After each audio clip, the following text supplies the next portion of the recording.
My 12th birthday. It was the big day. And back where I grew up and being poor, birthdays were hardly ever mentioned. I mean, they were, if you mentioned it, oh, it's another day. So my sister lived down the road across the creek, and she hollered at me to come over. And I was so excited because I thought somebody remembered my birthday. So I went over, and she had another brown paper bag. And she said, open it. And I pulled out this black patent leather purse. And I was so excited. It was so pretty. It smelled like a new car. I mean, I barely knew what that smelled like. And then she said, I have another gift for you. I said, what is it? This is pretty good. She said, that bedspread that I have that you love, that gold one you run your hand over every time you come over, I want you to have that.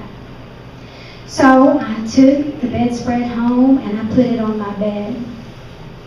And then I walked around with my purse and I laid it on my pillow and I walked outside. And so when I came back in, my dad was laying across the bed, my bed. And I was afraid. I saw my purse and I thought, well, if I go get that purse, he may grab me and he may beat me. And it's my birthday and I don't want to get beat today. So I waited and I paced. And he finally got up. You know, he'd been laying cleaning his fingernails with a pocket knife. And he finally got up and he walked out of the room. And I rushed in and I grabbed my purse. And I looked at my purse and I was like, oh, thank goodness he didn't damage it. He didn't hurt it. And I put it in my arms. And I was looking at it and just thinking, just thank God. And I looked down to see 3 cuts in my bedspread. I hated this man.